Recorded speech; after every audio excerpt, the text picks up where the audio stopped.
When Liam the Blade O'Connor and Marcus Red Hughes stepped into Liverpool's shadowed streets, no one could have predicted that their rivalry would ignite the deadliest series of gang wars the city had ever seen.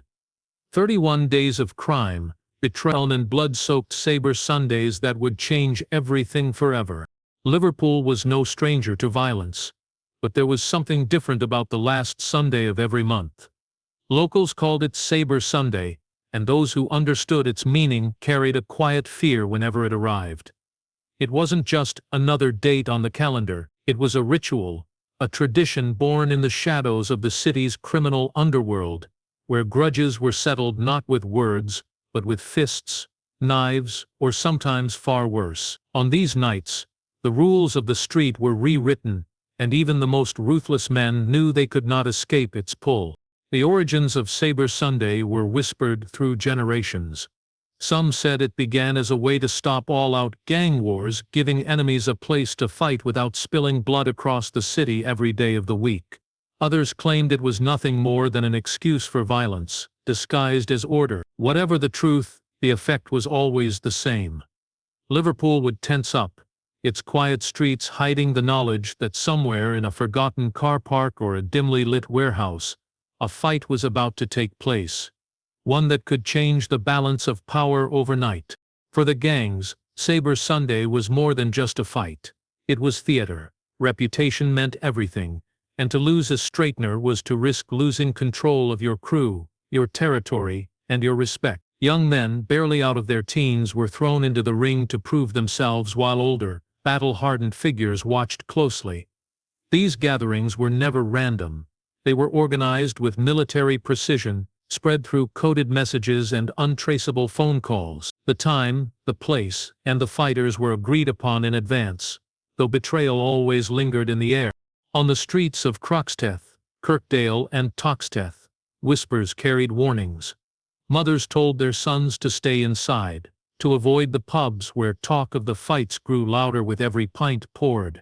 Taxis turned down requests to certain areas. Shop shutters closed earlier than usual. Even those not directly involved in the gangs could feel the tension in the air. It was as though the city itself was holding its breath, waiting for the violence to erupt.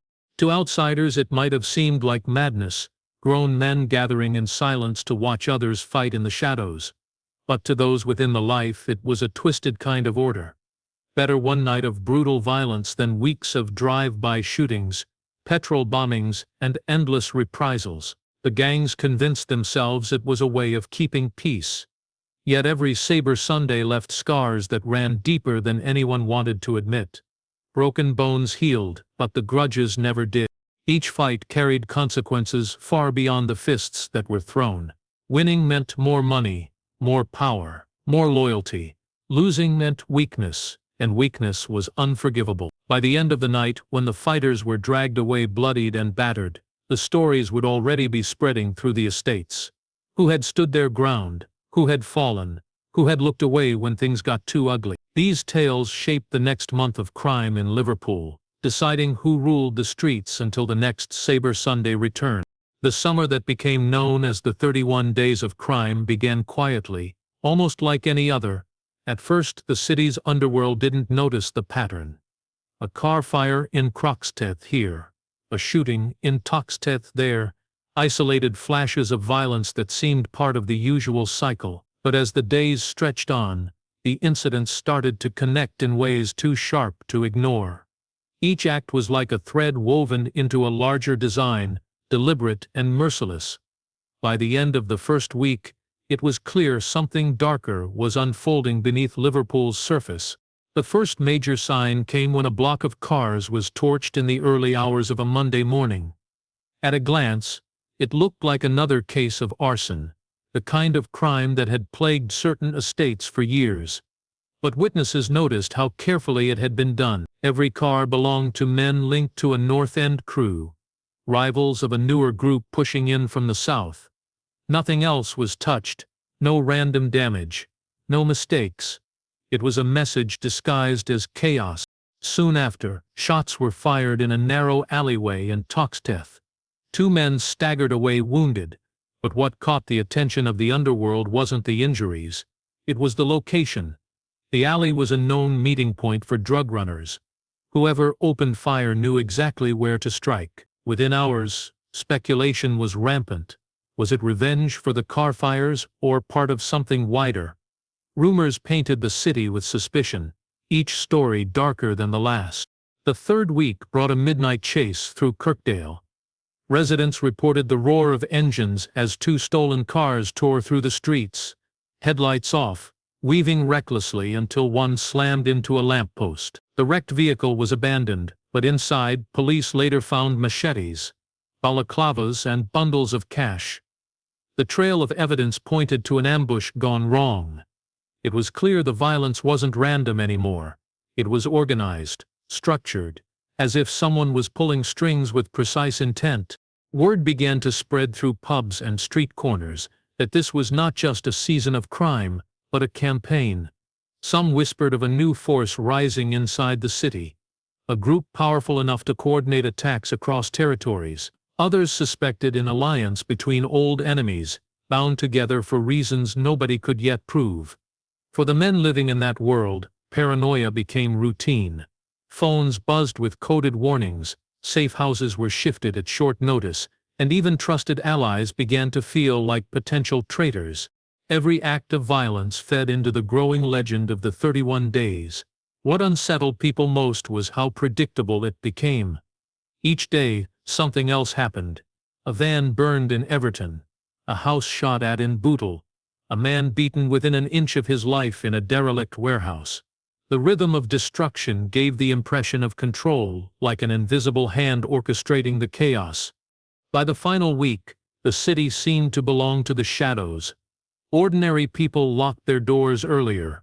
Streets fell eerily silent at night, and even the bravest avoided walking alone. Liverpool was holding its breath again, not for one fight, but for an entire month of violence that would end only when someone claimed dominance. In the back of every whispered conversation was the same thought. Sabre Sunday had bled into every day, and the rules were about to change forever.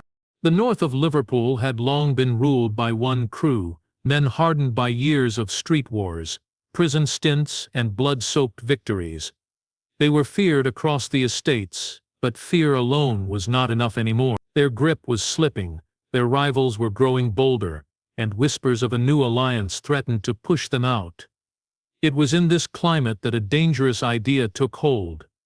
If they couldn't dominate the city alone, perhaps they could join forces with those they once vowed to destroy. The South End firm, just as ruthless, had always been their enemy. But when money and power outweighed pride, even the deepest grudges could be swallowed. The meeting was arranged in absolute secrecy. No phones, no addresses, no witnesses. Two bosses, each flanked by their most trusted men, stood face to face for the first time in years. Once they had sworn to kill each other on sight, but now they shared the same problem: control over Sabre Sunday. The fights had grown too unpredictable. Instead of settling grudges, they were sparking wider wars. Too many men were stepping out of line, using the chaos to carve their own names into the city. To survive, the bosses decided, they would have to bring order. Order built on violence, fear, and profit. The pact they struck was simple on the surface, but deadly in its implications. Together they would oversee the straighteners, dictating who fought, where, and under what terms. No fight would go ahead without their blessing. In return, they would take a cut of the bets placed on every contest, and they would decide which grudges were worth settling in the ring and which were better silenced. Another way: by controlling the fights, they believed they could control the city itself. For the fighters, nothing seemed to change at first. Young men were still chosen, driven to backstreets and empty warehouses, stripped of fear by adrenaline and loyalty.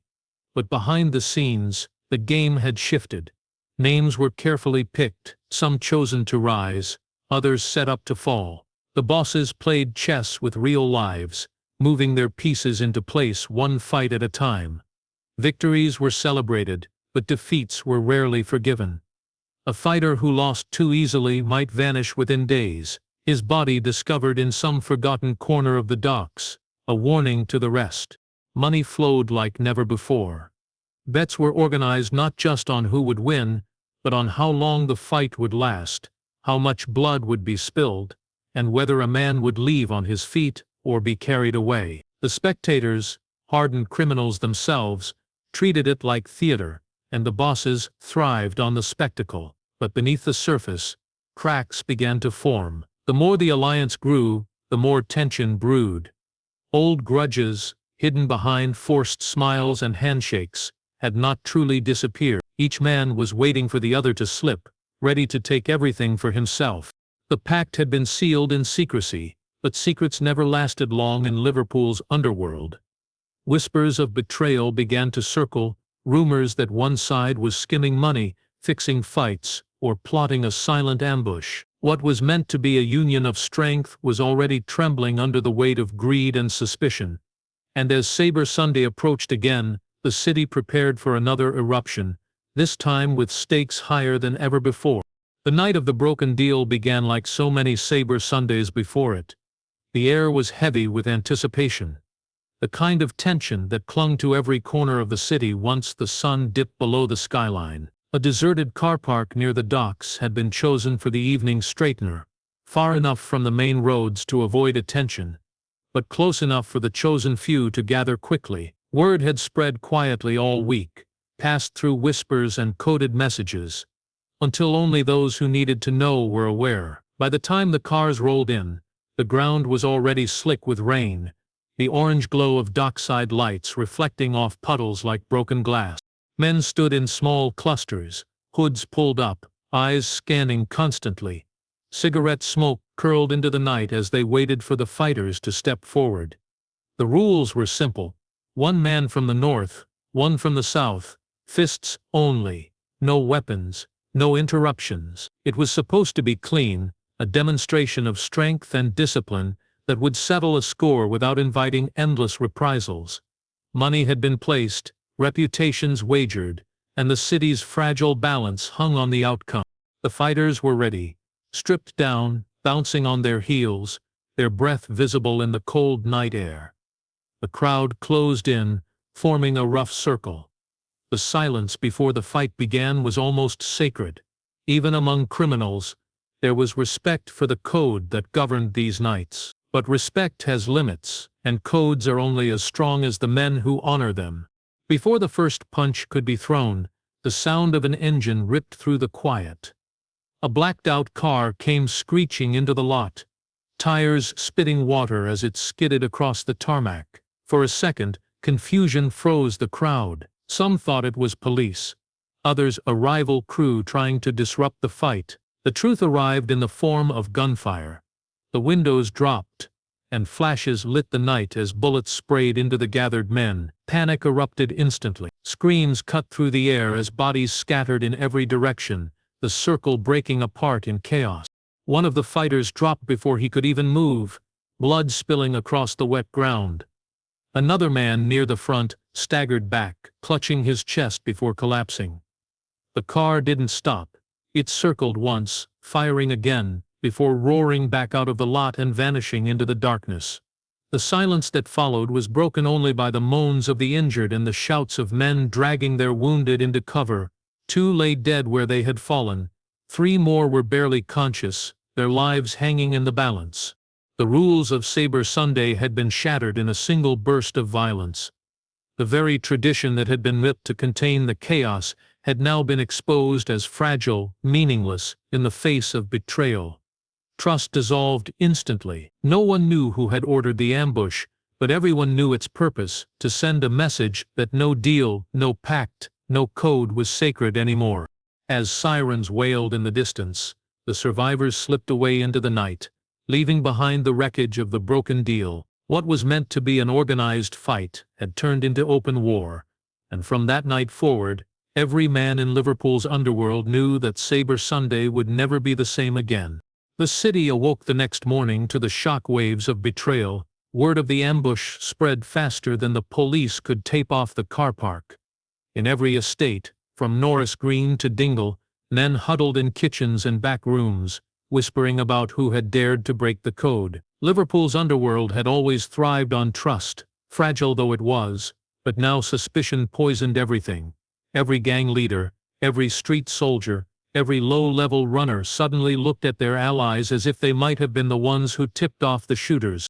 For years, Sabre Sunday had worked because of a strange, unspoken agreement. The fights were brutal, yes, but they had limits. Once those limits were smashed, no one knew where the city would go next. Some swore the North End crew had been betrayed by their new partners from the South. Others whispered that a third force, outsiders from Manchester, had used the straightener as a stage to announce their arrival. Still others believed the police had infiltrated the ranks so deeply that the entire ambush had been allowed to happen. None of these theories could be proven, but all of them carried enough weight to sow panic. Men who had once been inseparable started moving differently. Calls were left unanswered, meetings cancelled at the last moment. Lookouts sat in cars all night, scanning every shadow waiting for the next attack. Safe houses changed weekly, sometimes nightly, as bosses shifted their men like chess pieces, terrified of staying in one place too long. Paranoia became the new normal. It wasn't only the leadership that suffered. Street-level dealers, drivers, and lookouts bore the brunt of the suspicion. A single wrong word could end in a beating, or worse. Some were dragged into garages and questioned for hours, forced to explain where they had been on the night of the ambush, who they had spoken to, who they might be working with. Others simply vanished, their absence explained away as punishment for betrayal, though often the only crime they had committed was being in the wrong place at the wrong time. The ripple effects spread to the ordinary people of Liverpool as well. Violence flared in broad daylight, men shot in their cars outside schools and shops, victims chosen as examples to scare others into silence, families packed up and left their homes, unwilling to live under the shadow of retaliation.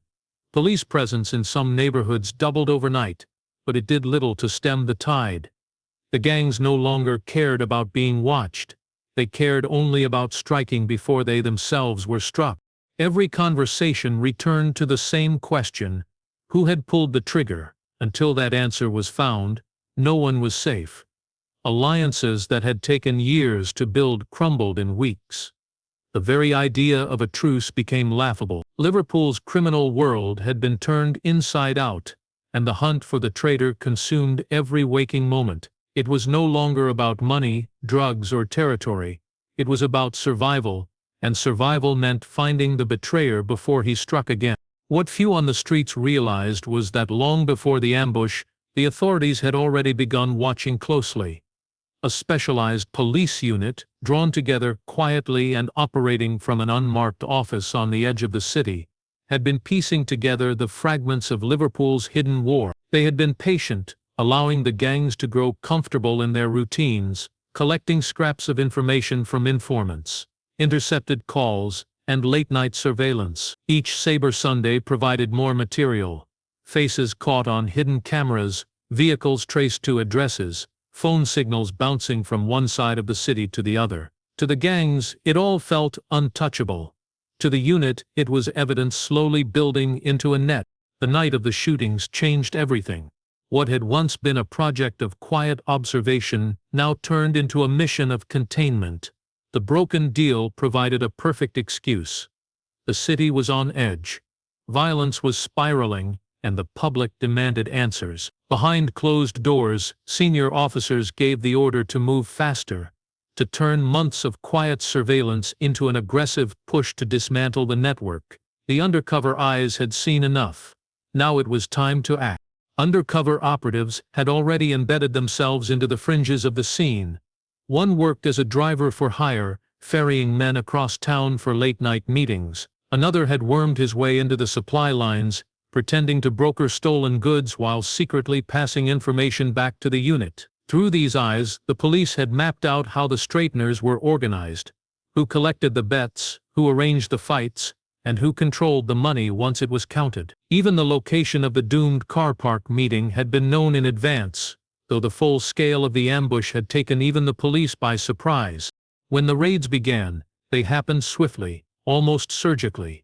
Doors were kicked in before dawn, weapons dragged from under floorboards, stacks of cash photographed and seized. Men who had walked the streets untouchable were bundled into the backs of vans, their faces pressed against cold steel, stunned that the walls had closed in so quickly. Some were caught still asleep, others mid-conversation, phones ripped from their hands before they could be destroyed. Entire safe houses, once believed to be unknown, were stripped bare within hours. But it wasn't only brute force that brought the empire down. The surveillance had created cracks in the gangs themselves. Some men, terrified of the prison sentences they now faced, turned informants, whispering secrets to shave years off their punishment. Others were caught on tape, their own voices betraying them. The undercover unit played the long game, releasing fragments of evidence at the right moment, sowing doubt and fear, ensuring the criminals began to distrust each other even more than they distrusted the police. The city noticed the change almost instantly. For the first time in months, the streets were quieter. Men who had once strutted with arrogance now moved in silence, hunted and cornered. The straighteners stopped overnight, their organizers either locked in cells or vanishing from Liverpool altogether. What the gangs thought had been a private war was suddenly exposed under a harsh light. The hidden order of Sabre Sunday, carefully guarded for years, had been ripped apart by eyes they never even knew were watching. The fall of the street kings came faster than anyone expected. For years, their names had carried weight in Liverpool's underworld, whispered with fear and respect in equal measure. They had stood on corners surrounded by loyal men, made fortunes from drugs and extortion, and dictated who lived, who fought, and who fell. But once the raids began, and the arrests mounted, their empire collapsed like a house built on sand. One by one, the self-proclaimed kings of the city were dragged from their fortresses, stripped of the power they had believed untouchable. Courtrooms filled with faces once considered untouchable. Photographs of bloodied fighters, intercepted calls, and hidden recordings painted a picture of ruthless men who had turned violence into currency. The prosecutions were relentless, and the sentences that followed were heavy. Decades behind bars awaited those who had once boasted about controlling entire neighborhoods. Behind prison walls, their crowns meant nothing. Rivals they had humiliated on the streets now watched with satisfaction, as the mighty were reduced to numbers in the system. On the outside, the collapse spread like wildfire. Crews that had been united under the strength of their leaders splintered almost overnight. Young men who had sworn loyalty began to scatter, some fleeing the city entirely, others trying to climb into the gaps left behind. The unity that had held them together dissolved into chaos, and every corner of the underworld seemed to spark with smaller fires of ambition.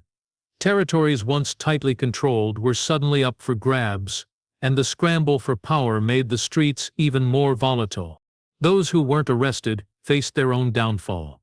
Some disappeared without trace, vanishing into foreign countries on fake passports, leaving behind families, money, and reputations.